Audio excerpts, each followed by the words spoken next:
Hi everyone. This video is a book review on a book about one of my very favorite musicians from one of my favorite bands. And the title of this book is John's Secret Dreams, The Life of John Lennon.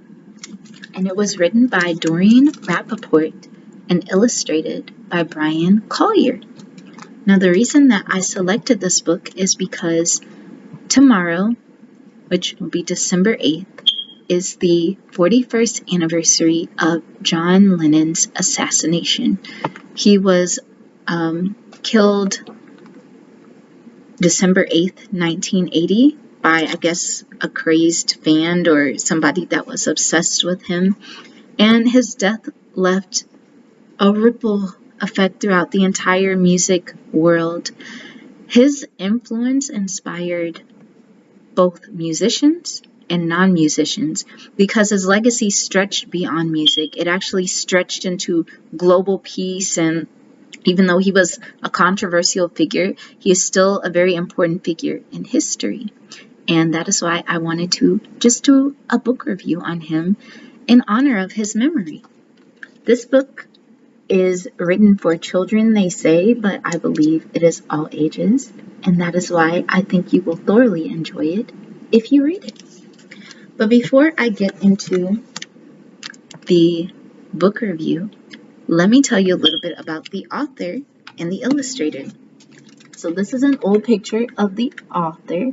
Her name is Doreen Rappaport. And Doreen Rappaport, it says on her site, is an award-winning author of children's books known to educators, parents, children, and young adult readers for 48 fiction and non-fiction books that celebrate multiculturalism, the retelling of folk tales and myths, history, the lives of world leaders, and the stories of those she has calls not yet celebrated. So it states that Doreen Rappaport, she grew up in New York City, and she lived in a home surrounded by music. Her father was a musical arranger, and her mother was a singer. She also studied the piano, and she attended a performing arts high school in New York City. And she graduated from Brandeis University, which is, I guess, considered Ivy League school, and became a junior high school music teacher. So this is her background. However, her career, or how she viewed her career as a writer and all of that, altered in 1965 when she began to teach at a freedom school in, it looks like Macomb, Mississippi. And she says that there she learned a part of American history she had not really understood before. I met extraordinary people, extraordinary ordinary people, Black Americans who had been deprived of their rights, who were threatened with death on a daily basis, and demonstrated a kind of courage of the great mythic heroes. This journey transformed her consciousness and ignited her desire to write about people's struggles against oppression. If you go to her site, you'll see photographs of her in the classroom, smiling with all of these children. She just looks like a very fun person. It's also really cool that she has a page dedicated to the illustrators of her books. I don't see that a lot with authors. Like, they'll be like, oh, this is my book and this was my illustrator, but they don't have a whole page after their bio dedicated to the illustrator. And I thought that was really neat of her. She also has her books divided into different types of subject matters to make it easier for teachers. She has books on the Holocaust. She has one on like women's rights, African Americans, and I can't remember what else. But some of her biographies were Martin Luther King, Helen Keller, President Kennedy or JFK Jr., and I think like one suffragist. But that is Doreen Rappaport. I've actually come across some of her books before, and I thoroughly enjoyed them. The next person we are going to be talking about is Brian Collier. Brian Collier is literally one of my favorite illustrators of all time. I love his work, his collage work. actually influenced me to do my book on Emmett Till in collage. I've been admiring his work since I was a child and doing my best to just like replicate it. I really think he is very talented, that he could literally take any manuscript, even if the manuscript was crappy, he could take it and make it into a masterpiece. So, Brian Collier, it says, grew up in Pocomoke, if that's how you pronounce it, Maryland, on the lower eastern shore of the state, the youngest of 6 children. And he got interested in art when he was at a young age. Some of his inspirations were The Snowy Day by Ezra Jack Keats, which I believe is a collage book, and Harold and the Purple Crayon by Crockett Johnson. He was supported in his interests in art, which he developed at home and in school. He began to develop a unique style of painting that incorporated both watercolors and collage. And this is his statement. Collage is more than just an art style. Collage is all about bringing different elements together. Once you form a sensibility about connection, how different elements relate to each other, you deepen your understanding of yourself and others. And both of these people, the author and the illustrator, they give back to the community. They have both won prestigious awards and they both put out quality work. And that is why I think this book is an ultra masterpiece. Now, this book was published in 2004, so that's what almost 20 years ago, probably 18 years ago. And at the beginning of the book, there is an author's note and an illustrator's note. Now, in the author's note, Doreen Rappaport talks about how she first came across the Beatles, and she first was introduced to them on television in 1964 on a Sunday night when they appeared on American television for the first time. I can't remember which show it was. It wasn't that Johnny Carson. I don't remember which show it was, but she became instantly wild about them, and she bought a lot of Beatles albums. She would listen to them. They were record players, and she decided that this book about John Lennon, she had to really research more about him. So she read biographies about him. She listened to She read hundreds of transcribed radio, television, and print interviews and autobiographical pieces about him or of him, and she also listened to his music over and over. The reason she calls it John's Secret Dreams is because in his writings, John speaks of the impact those dreams had on every element of his life. I share some of them with you, along with some of his songs, which touch the hearts of people all over the world. And I can relate to her because the Beatles were one of my favorite bands in the whole world when I was a teenager. They were the only band that I had a poster of in my room, Abbey Road, above my bed. And ironically, Brandeis University was next to the poster, which I think is I think that's kind of strange that she went to Brandeis. But I also would gather their albums and listen to it. There was one called the Love album? There was some remix of their albums, or I don't know, they fine-tuned it, and it was absolutely amazing. They were the only people or only band who I had a t-shirt with their name on it. Yes, I loved the Beatles. I would memorize their songs, and I would also paint art pieces from lyrics of their songs. So that's how I felt. So I'm more Rappaport's viewpoint.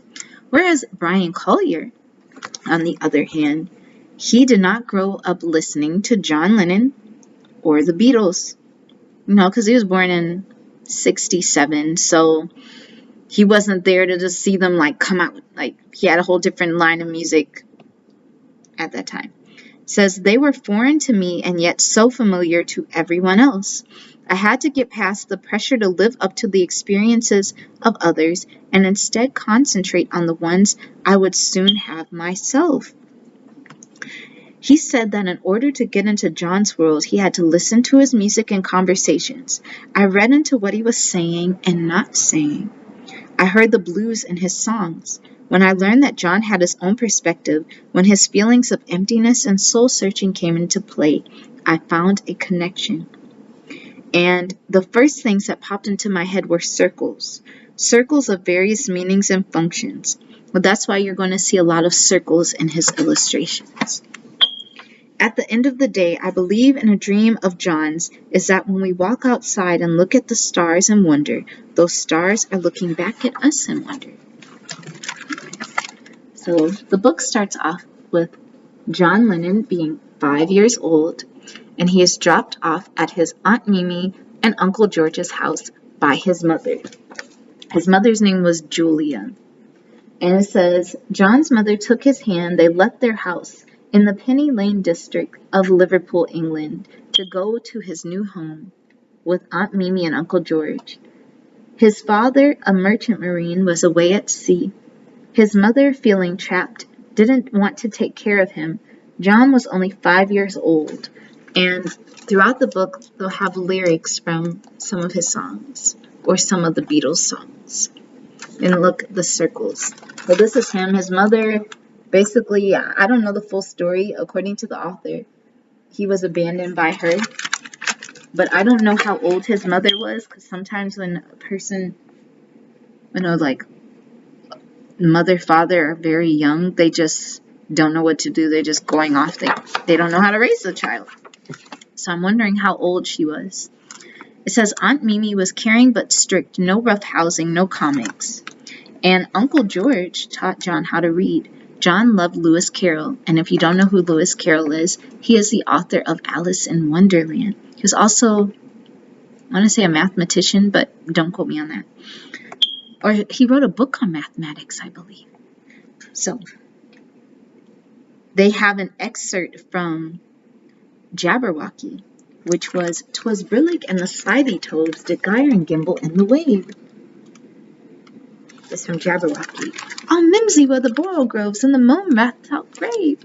Beware the Jabberwock, my son, the jaws that bite, the claws that snatch. Beware the Jub-Jub bird in shun, the frumious Bandersnatch." That's one of my favorite poems. And I think poems like that really influenced his writing style when he got older. Because, some of these songs were psychedelic. And maybe if he was on psychedelics, but it also could have been influenced from childhood as well. He wrote his own stories and he drew his own pictures to go with them.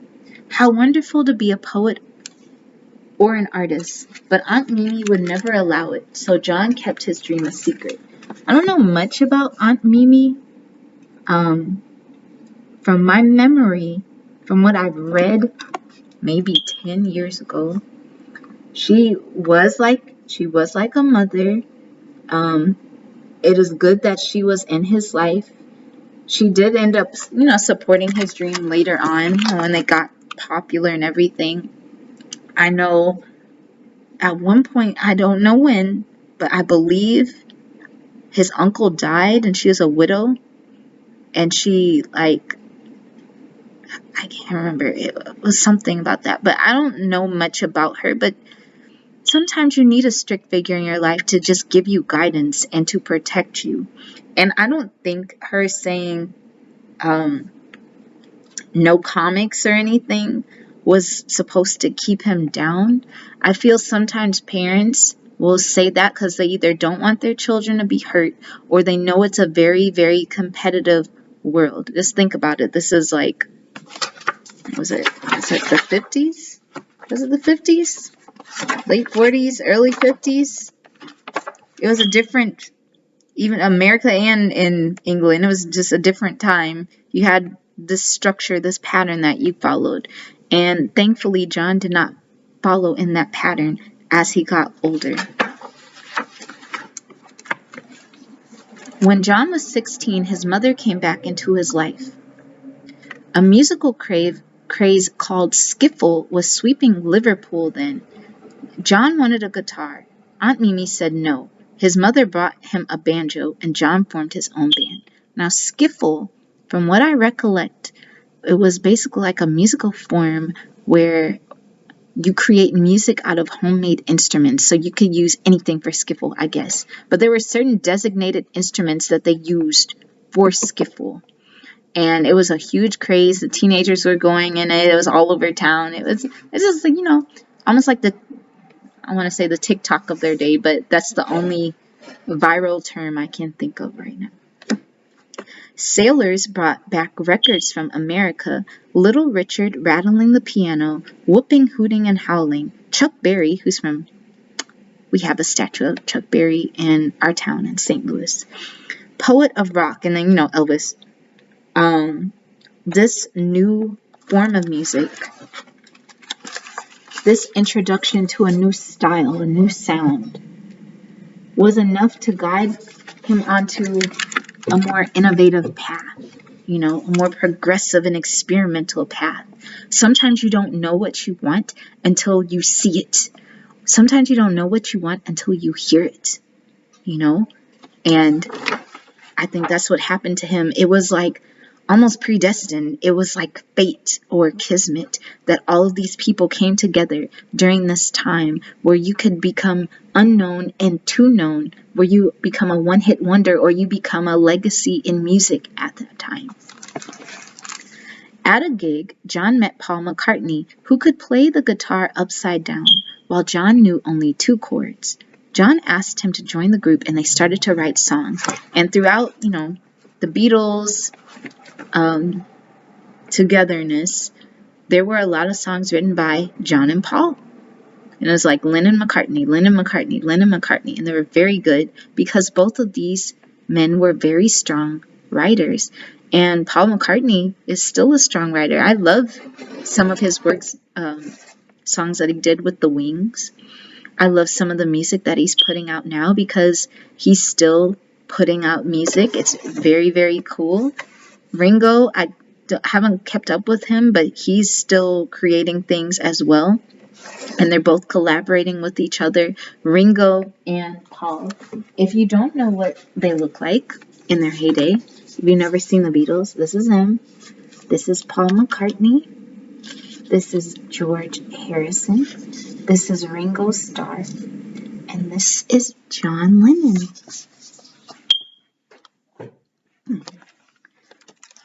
On this illustration, they have the song, I Saw Her Standing There. It says, she was just 17, you know what I mean? I'm like, it's always 17, the edge of 17, like, always 17. Or Dancing Queen, young and sweet, only 17, like, what? Is it because she's almost legal? She's barely legal, okay. They made up a melody and sang it over and over until they knew it by heart. They would write a line like John would write a line, Paul would write a line, and create a song. Not long after that, John's mother died. It hurt too much to cry. Now, John's mother, from what I recollect, she was hit by a car and she died. Very, very tragic. I also believe that Paul McCartney's mother died, but I'm actually not very sure. John did end up going to art school, but all he dreamed about was this music. And Aunt Mimi told him that he could never make a living as a guitarist. Now, once again, I don't think Aunt Mimi was trying to discourage him to be mean or just be hateful towards him. I honestly believe that she felt like he needed some stability in his life, that this musical craze was going to end because, every decade has some type of musical craze. Every decade has some type of trend. And some people blow up and become famous for it, and other people get broke at the end of it or end up destitute on the streets. So I'm thinking what Aunt Mimi had in her mind was she's looking at John's mother. Was that her sister? I don't know if that was her sister or her niece. I don't know.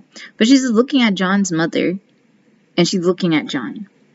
And I guess she's trying to keep him from going whatever path his mother went, because I don't know much about his mother. I've only told one person in my life that their dream was stupid. And that's because I legitimately thought it was stupid. And I told them so to their face. And I know that sounds very mean, but their dream was they wanted to take over the Mexican drug cartel. And the reason I said it was stupid was reason number one, why would you have a dream where you're hurting people and causing chaos and trauma in other people's lives? What type of dream is that?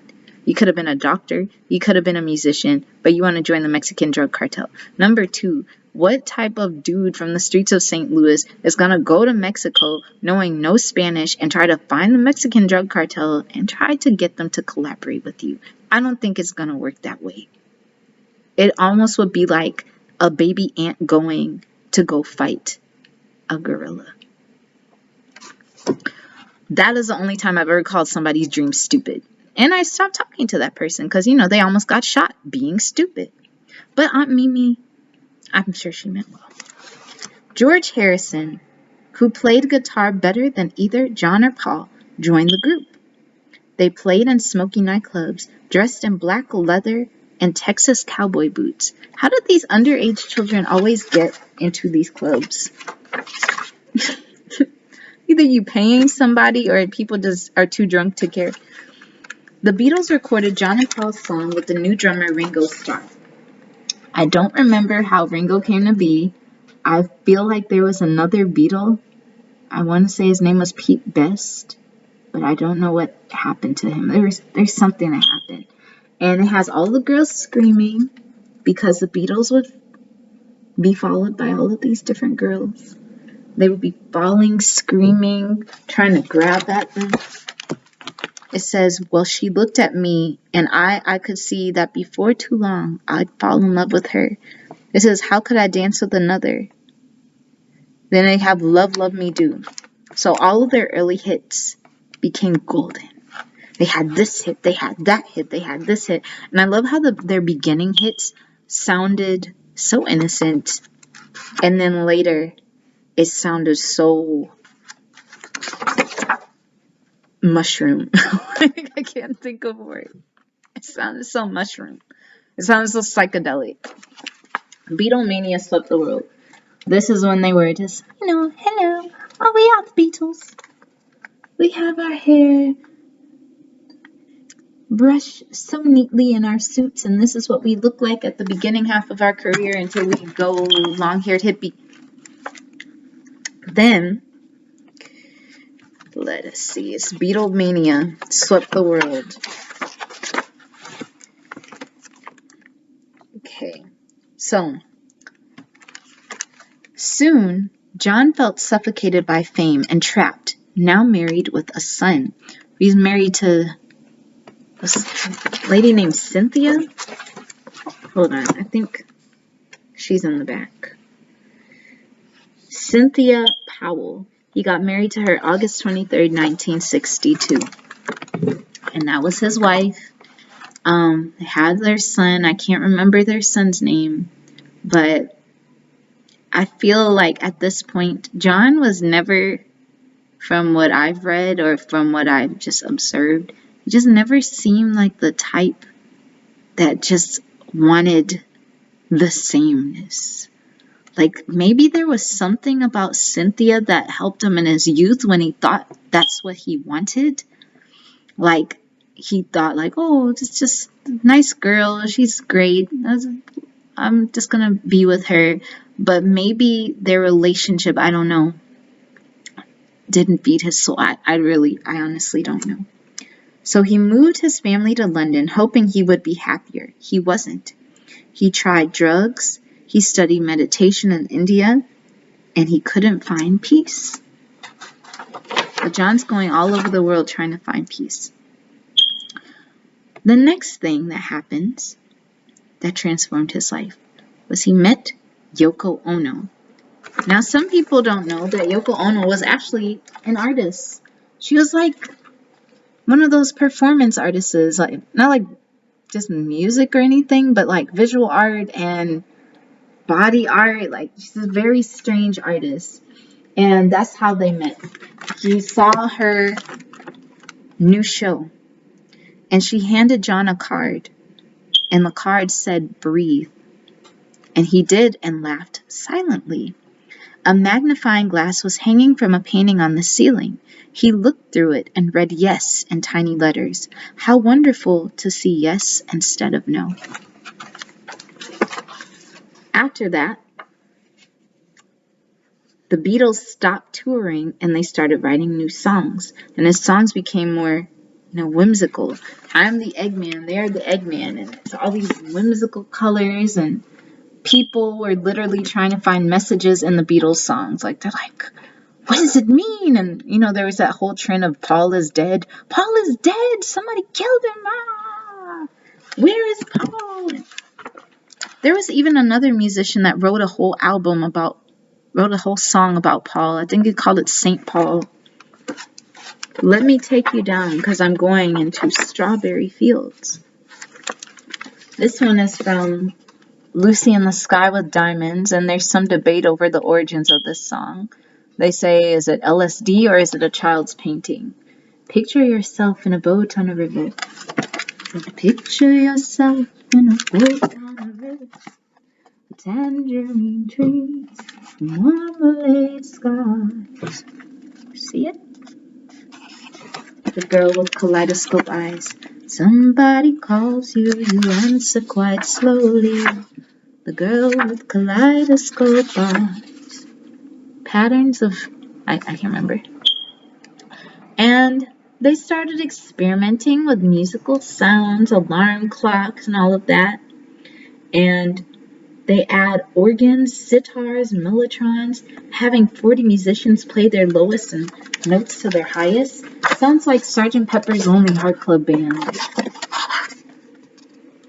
You see all of this, they're just having fun, which is what music is supposed to be. Fun.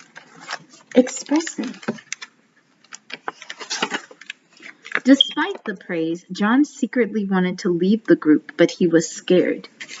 Which I can understand. It's like you're in something so long, you're so connected to it, whether it's a job, an organization, and when you're forced or you're broken away from it, it's almost like losing a part of your identity.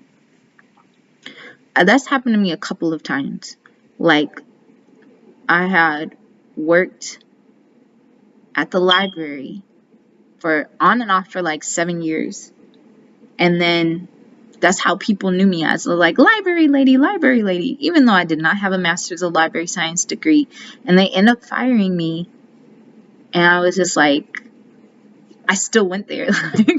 I still have that as a part of my identity. I never got it out of my system. Or even when I worked at this bookstore and I left there and it was hard and people still remember me from that store. Even my current job, like if I leave that job, the current job I have now, I've been there on and off for 8 years. People identify me with that. So people identify him with the Beatles. They don't just see John. And John wants to pave his own way. He doesn't want to feel trapped. He believed Yoko Ono could help him with the blank spaces ahead. He divorced his wife and married Yoko. And that one was very controversial, of course. There's still people angry at Yoko Ono for breaking up the Beatles, they say. There's still people that didn't like her because she was, she was non-white. It was like an interracial relationship.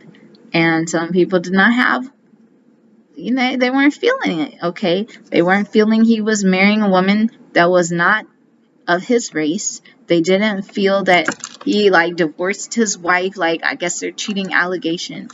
But from all of that, when I look at it with older eyes, even though I'm not old, but more mature eyes, I feel like Yoko was needed. He needed Yoko because she helped him express himself.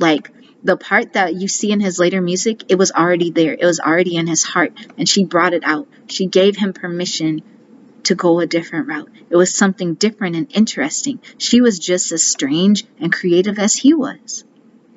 And that's why they were so in love with one another and had this soulmate partnership. Even if it was kind of rocky and hectic and all of those things, I think they were good for each other. War raged in Vietnam. John and Yoko wanted to end violence. They held a bed-in for peace as a honeymoon. And I like how Brian Collier just has, their two heads in the press in the bed. Because, you know, it's still a juvenile book, so you don't know, like, what they can and cannot show in schools. But, yeah. And the contrast of their hair color, like, that's pretty cool. Dude, I need their shampoo. John dreamed of writing a song as powerful as We Shall Overcome, the anthem of the civil rights movement. One day, all the lyrics came to him. Says, all we are saying is give peace a chance. Soon, when people protested war, they sang John's song. I'm like, that was a very powerful song. Imagine was a powerful song too. I don't know if it's on, I personally don't know if it was on the level of We Shall Overcome, because that one, they still be singing that. Even at protest marches I've gone to, I don't hear give peace a chance. I still hear We Shall Overcome. But John was trying to use his talents to transform the world. This went beyond his music. This gave him more meaning and purpose. John was not the only Beatle who was unhappy. After 10 years of working together, John, Paul, George, and Ringo went their separate ways. Look at this. Look at how Brian Collier illustrated this page. He has them walking in different directions on Abbey Road. And look, he has Paul with no shoes on. You bad, Brian Collier. Now with John, like, George was almost inspired like Eastern tune. Paul McCartney was almost like pop. I can't remember, I didn't follow Ringo's music, but like maybe ballads and different things. So they all had successful careers. They all were very great in their own musical rights. Now John sang mostly solo with Yoko. He continued sharing his dreams for a more loving world. And he wrote of the pain of his parents deserting him and of the joy of being a father for the second time because he had a child with Yoko. This looks like a snippet from his song Imagine. You know, imagine all the people living life in peace. Imagine there's no heaven. It's easy if you try. No land before us, above us only sky. Imagine all the people. He dreamed about being 60 and being with Yoko. Grow old along with me, the best is yet to come. When our time has come, we will be as one. That dream did not come true. John Lennon was murdered when he was only 40 years old. Now it's up to us to make John's dream for the world come true. There's something about, in certain movements, age 40 and age 27. I don't know why those two ages. Martin Luther King got killed at age 40. Malcolm X got killed at age 40. John Lennon got killed at age 40. And then some people died at like 27. But in those 40 years, he made a profound impact on music and the world. I love this picture right here of him kissing Yoko. That's so pretty. And at the end, there's Yoko, an older version of her, and she has Imagine. It's so creative.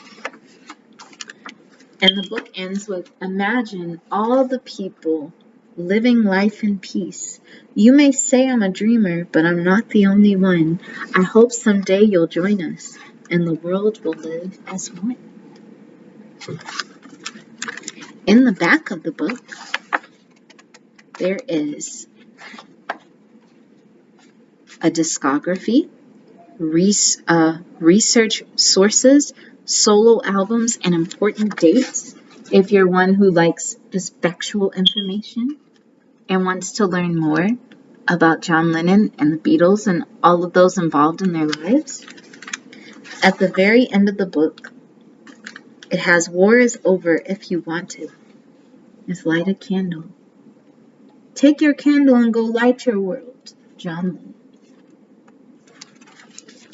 So yes, this is a very beautiful literary tribute to John Lennon. Even though some stuff he did, I'm like, John, why you do that? I still like him as a musician. I still love his music. I still play it.